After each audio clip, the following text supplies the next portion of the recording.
Hey guys, California's finally over with. I got about 3-4 days of nice sleep. I'm feeling a little better. I'm still a little sore, but mentally the stress is definitely off a lot. I did hear from the second broker that the hives made it there successfully. That massive 544 hive load didn't have any problems. That window screen that we stapled to the entrances, he said was still on there. He didn't see much die off. The hives looked good. He went ahead and put them in the orchards. So, he didn't necessarily, again, didn't say that they've been graded or we're getting paid yet, but usually rule of thumb is they put them in the orchards, they're happy enough. And I feel like we're probably going to make grade with them. They were good enough. They were really happy with the extra. The truck was slightly overweight going out. That's all I'll say in case there's a DOT guy listening.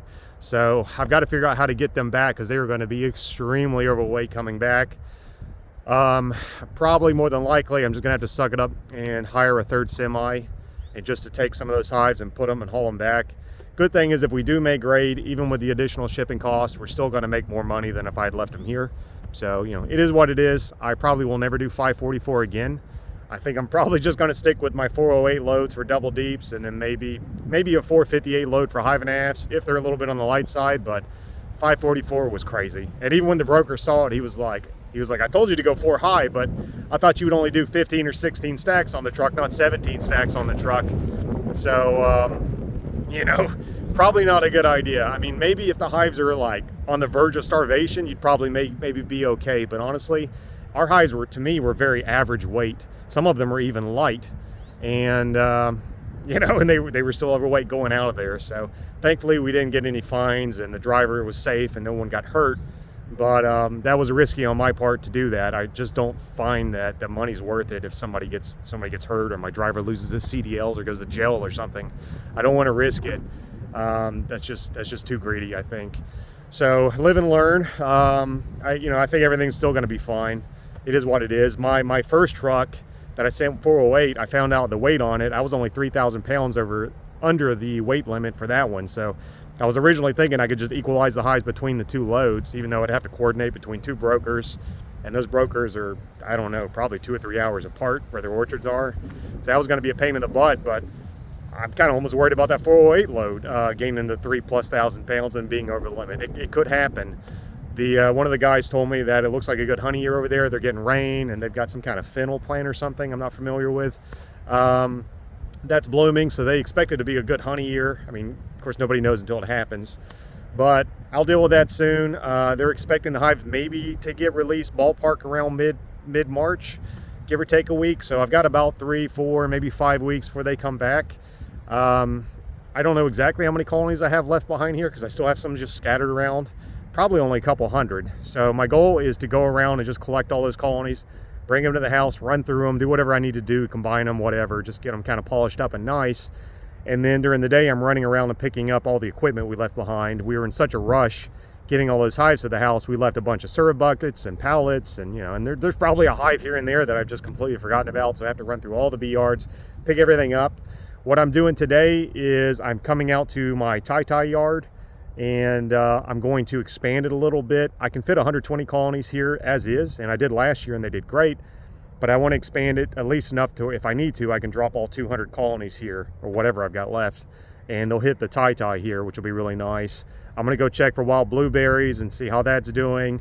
I want to make sure the gallberry plants, which is a later spring crop, I won't get that right now. Just want to make sure it survived the freeze. I'm seeing the mustard has regrown, even though it was completely wiped out from the snow. It's back in full bloom. The camellia trees at my house are in full bloom. I'm seeing, lots of pollen coming in at the colonies at the house. Everything's just blooming like crazy right now. Now, if we get a cold, and that's not uncommon this time of year, but sometimes we'll get another cold snap or freeze and it sets things back, so I don't get too excited.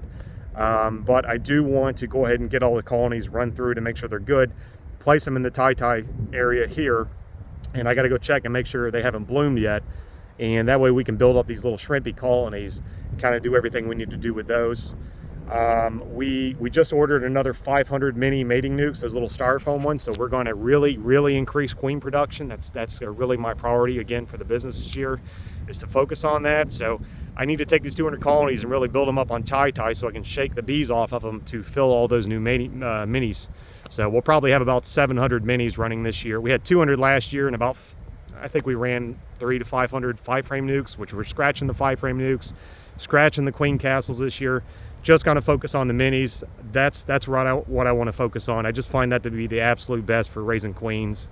I don't want to do it any other way. So, but I need a lot of bees to populate all those nukes, and I'm guessing we'll probably start grafting queen cells here in about 2 weeks, or I think around March 1st is my goal.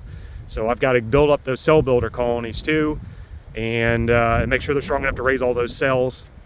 And I'm still trying to decide on what we're going to do, if we're going to sell 5-frame nukes or not. It looks like we're going to make grade on all those hives in California, and if we do, we'll be, you know, we'll have enough finances that I don't have to sell nukes anymore, at least not this year. And because, I mean, the truth is, when you sell a nuke, you're losing money. I mean, it's just the reality. Even though you make a quick profit, you're losing your honey production, you're losing your comb, you're losing, you know, just the frames and the equipment.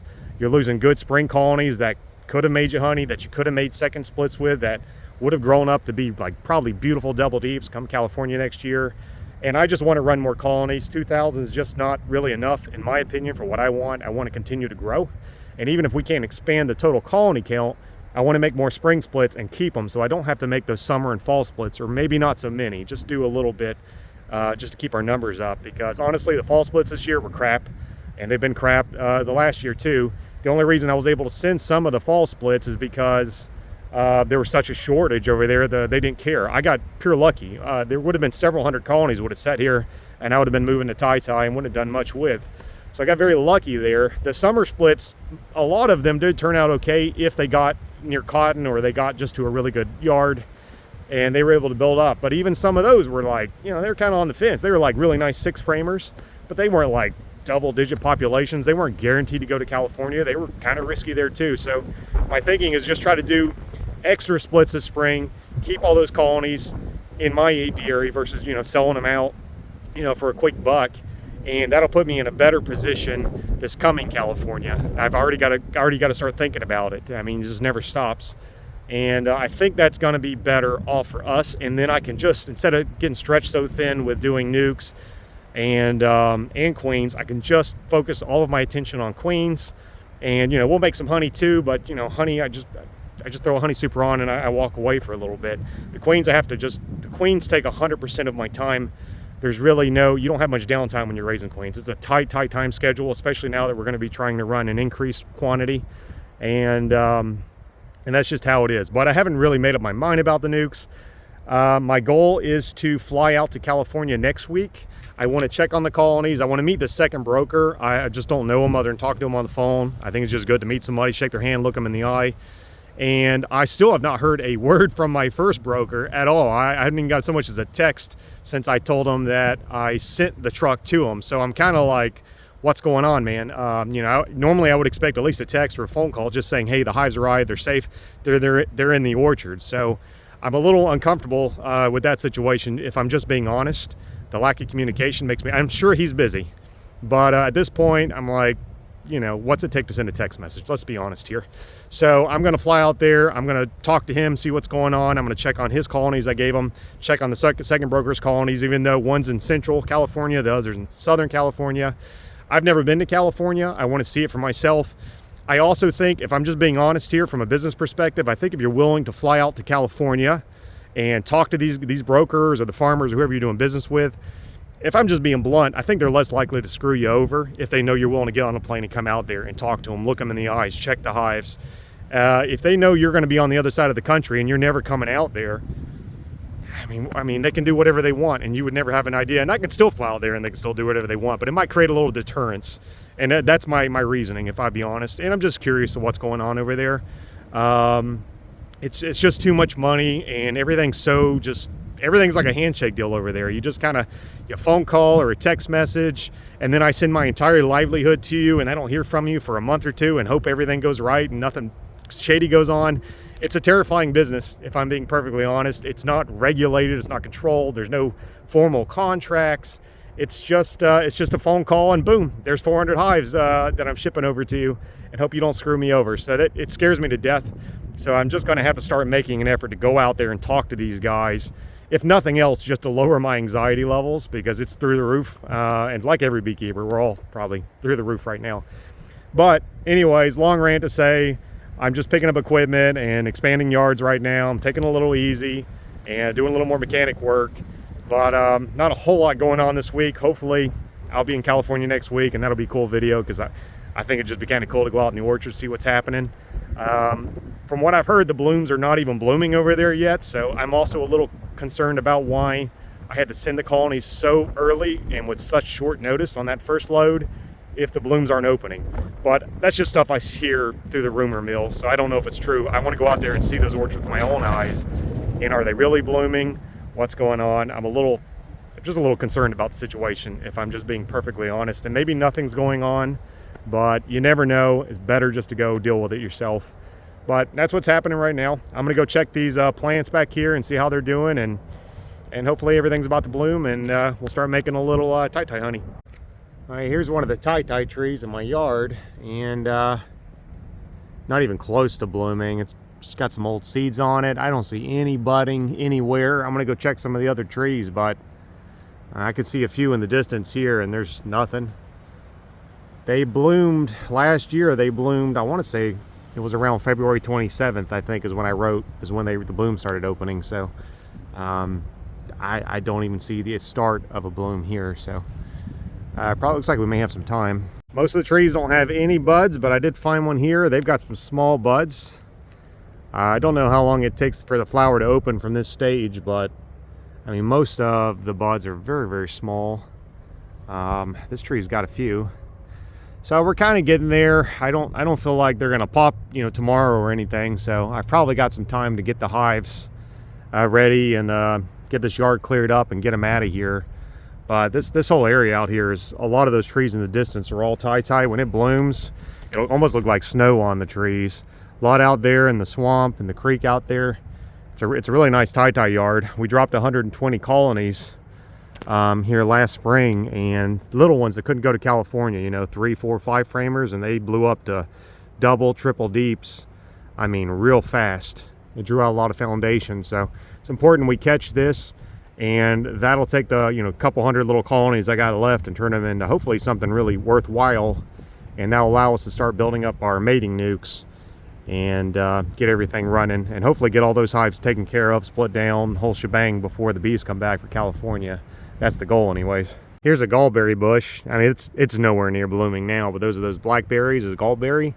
That's one of our main spring crops here. This yard that also makes tai-tai puts out a lot of gallberry honey. We do really good here. These plants are doing great. They seem like they survived the freeze. They're all over the place. So hopefully that'll mean we'll get a good honey crop this year. These yellow buds here, I'm pretty sure are going to be yellow jasmine flowers. They're super toxic to the bees. The bees will go to them and eat like crazy, and it kills the workers a lot. You'll see a big die-off around that time of year, and there's not really a whole lot you can do. You can feed the bees a thin syrup and kind of dilute the toxicity, but the reality is this stuff blooms everywhere. It covers all the trees. It covers all the other nectar-producing flowers. And it's just gonna, your population is just gonna take a hit. You may think it's mites or bad queens or something, but really the bees are just getting poisoned by this stuff. It'll be the same thing in the summer when the summer tai-tai blooms, which is a different species than our spring tai-tai. The summer tai-tai here is also toxic. You just kind of roll with it. I don't really have any major issues. I just lose some of my workforce. It's just kind of part of the game around here. Yeah, here's that yellow jasmine. This one's already opened up, so this stuff is just evil. It's a pretty flower, smells nice, but it will kill a whole lot of bees.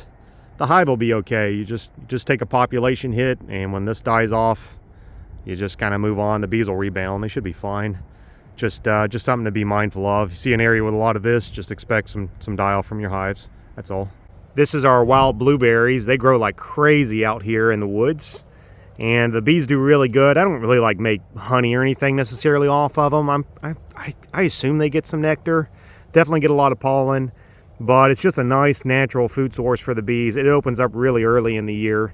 The hives in California will miss most of the blueberries. But these hives I left behind, they're pretty good. They'll be able to get this. So between the tai-tai and the wild blueberries, there's plenty of forage in this yard. This is just a really good location. This is the kind of stuff I look for when I look for a honey yard. I look for the blueberries because I know they'll start early. I'll look for like the gallberry bushes like this, and of course tai-tai is always just liquid gold, so that's something I'm looking for, or tupelo when we get a little closer, but there's no tupelo here even though we're near the swamp. it's a really good location, and I can see everything's just kind of starting to open. All right, got this bee yard, not quite, almost doubled in size, maybe a little less than that.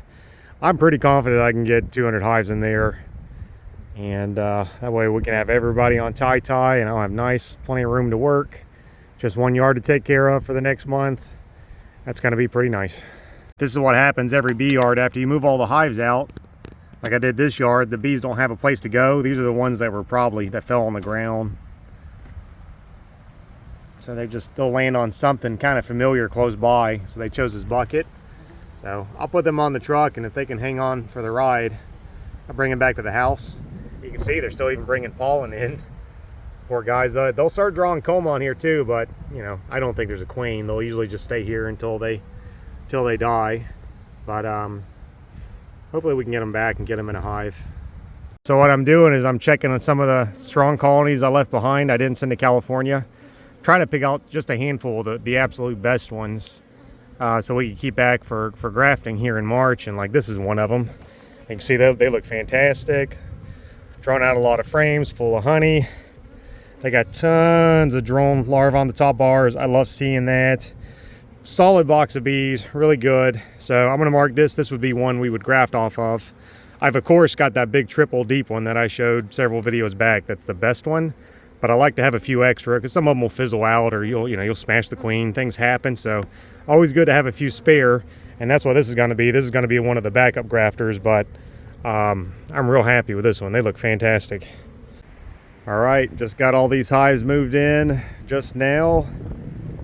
This is that Titi yard I was showing earlier in the week that I was mowing. And hopefully it'll bloom here fairly soon. I'm going to let these hives sit here for about 2 or 3 weeks. Then what I'm going to do is just come around and start shaking nurse bees off the frames to build all those mini mating nukes. So hopefully we can start getting some queens out here in April is what I'm shooting for. This is the only bee yard we're going to have for the next month till the bees come back from California. I'm going to set aside some of the stronger colonies that we had left to be cell builders or to be breeder queens. And they'll stay there at the house, but all the other colonies, and most of these are pretty small, although they're beginning to grow rapidly, they're really growing fast this time of year, are going to be here. So I'll be back here in a couple of weeks, and hopefully you'll start collecting bees, and we can start making some queens here. All right, here's our breeder colonies. I got 4 picked out. I think they're some of the 4 of the best queens I could find in the apiary this year. The main trait I'm looking for, I mean, of course, a little bit of everything's nice, but what I'm really focusing on this year to graft off of is I'm looking for really high populations, really high brood production. I'm looking for good populations during the winter and early spring buildup. I'm choosing that just because that, we do California. So of course I need high populations throughout the winter. I need that fast buildup. I'm looking for gentleness too. I don't care how good a bee is. If they're stinging me all day, I don't care how much money they make me. I hate mean bees, so that's a disqualifier if they're mean. So all of those are really nice. So we'll be grafting off these. If I see any other ones out in the field, especially when the bees come back from California, I'll bring those in and we'll rotate the best of the best that we can find. Most of these other ones are going to be cell builders. Last year we ran triple deep cell builders. I don't know if I want to do that again. I might just try running double deep cell builders. I've got a few hive and halves here, but they were so good. I'm just going to turn them into double deeps later. We're probably going to run 16 double deep or triple deep cloak board hives. I'm not sure. We do cloak boards for all our spring queen cells. And yeah, we'll be running about 16 of those. And then I like to have at least 16 support colonies.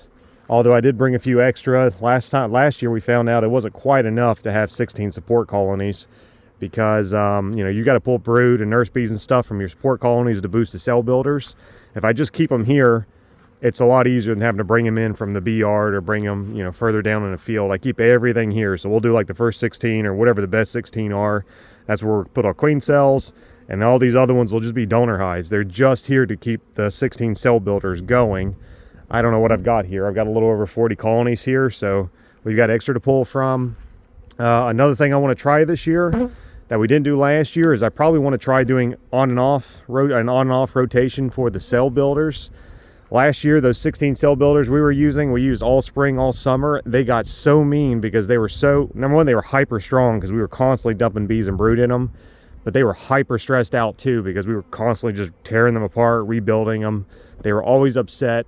I thought it was just bad genetics at first, you know, that we had aggressive bees or something. And so we bought pure Jackie Parks Italians last year, dumped them in all the cell builders, and that's what we grafted off of for the second half of the year. Try to put more Italian calm genetics in there, and I found out even the pure Jackie Parks were just as mean as the bees we had before. And that's when it kind of dawned on me that the bees were just so strung out from the stress, they were bad.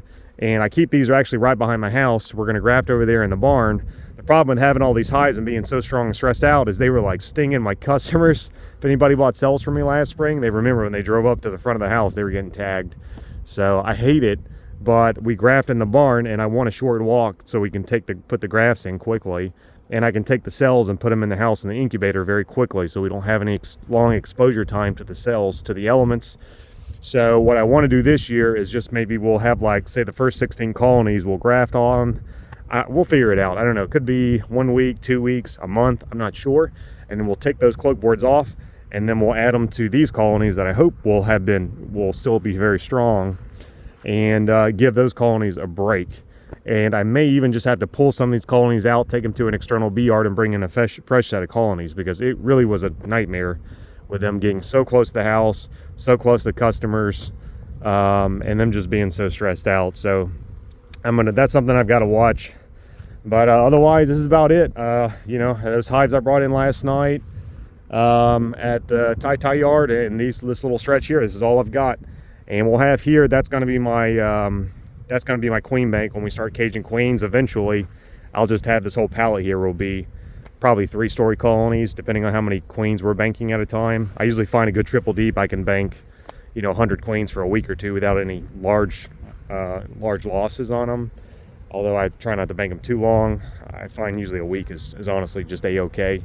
I find out too, they usually weed out the queen banks will usually weed out the bad queens if you leave them in there a few days, if they have bad pheromones. So it's kind of a quality control check. I actually don't even like selling queens anymore if they're freshly caged, because if there is a problem that I can't detect, you know, it can go to a customer, and I don't like that. That queen bank will quality control anything. If there's an issue with the queen, they'll ignore her, and within a few days she'll be dead. And we usually leave them in there for up to a week. So if they're in there for a week, I think they're fine. And I don't think their foot pads or anything are too damaged like some people say with banks. I find the queens have been better since we started banking them for short periods of time. No long-term queen banking. But that's about it. This stretch, the Titi yard. So we've got maybe 200 colonies left, if that. And that's all I got to work with for the next 4 weeks or so until the bees come back. And which it'll keep us pretty busy when we get grafting here. I'll do a test graft next weekend if the weather's good, just to make sure everything's okay. I suspect it is. The bees are growing quickly. It's warm. There's pollen coming in like crazy. If all goes well, we'll start grafting full-time March 1st. And I'm hoping for us to be able to pull 500-600 good cells a week is the goal. That's what we were doing last spring. So I don't think we'll have a problem doing it again this spring, because I spent early last spring just tinkering with our system and kind of developing our schedule and everything, and I really got the bugs worked out last year. So this year we should be able to just hit the ground running March 1st, full production, get those queen cells pumping out, get our mated queens going, and hopefully get some money coming in here soon. Hey guys, there's a field behind me. This is where we had loaded the semi, and got all the bees are out of here. It's slam empty. Remember, this field was just completely full of bees. That field in the back was full of bees. Still got a bunch of pallets out here that I need to pick up and clean up, but you know, I don't care. I'll deal with it soon. Nice to have all the bees out of here outside of the cell builders that are behind the house and are gonna still sting us when I get out to put my shoes on in the morning, but that's okay. It is what it is. That's our setup. If all goes well, by the time this video is uploading, or by the time it gets uploaded tomorrow, I should be on a plane to California. I'll be flying into Fresno airport there, and I'll be spending a few days over in California to go check on the colonies. But it was kind of up in the air all this time whether I was really going to do it or not. I have never been to California. It's always been a goal, and you know what, I was like, let me just pull the trigger. I want to go out there. I want to meet the new broker. I still want to go talk to my first broker because I just haven't had any communication with him. I'm not sure really what's going on. I assume things are good because usually when he calls, something's bad. So no news is good news with him. I think it's kind of how he does business, but still want to make sure everything's okay. And just want to go check on the colonies and just see what it looks like, see what's going on over there, and check out the almond orchards. So that's going to be pretty exciting. And yeah, hopefully I'll be there tomorrow afternoon, and just be driving around California for a few days. And I don't know what the heck is out there to see other than just like 1,000,000+ acres of almonds, but still kind of cool, I suppose, if you've never seen them. Hopefully I can find all the colonies and just take some pictures and stuff. I don't know, should be pretty fun. And yeah, that's gonna be it. So hopefully next video will be, hopefully it'll be all good news, and I'll find all the colonies and they'll be healthy, and the brokers are gonna say, hey, I'm paying you. Maybe one of them's gonna give, I hope the first guy will give me a raise from last year. I kind of doubt it, but that's what I'm hoping for. And I don't know, it's gonna be an exciting trip, and happy to finally make that. Oh, there we go. Of course, why not? One for the road. Happy to make the trip, and happy to go out there and just check that off the list. It's been on the list for like 5 years for me to go out there, and this is finally the year to do it. And all right, guys, well, appreciate it, and I'll talk to you guys next week, probably from California. Thanks. See ya. Bye.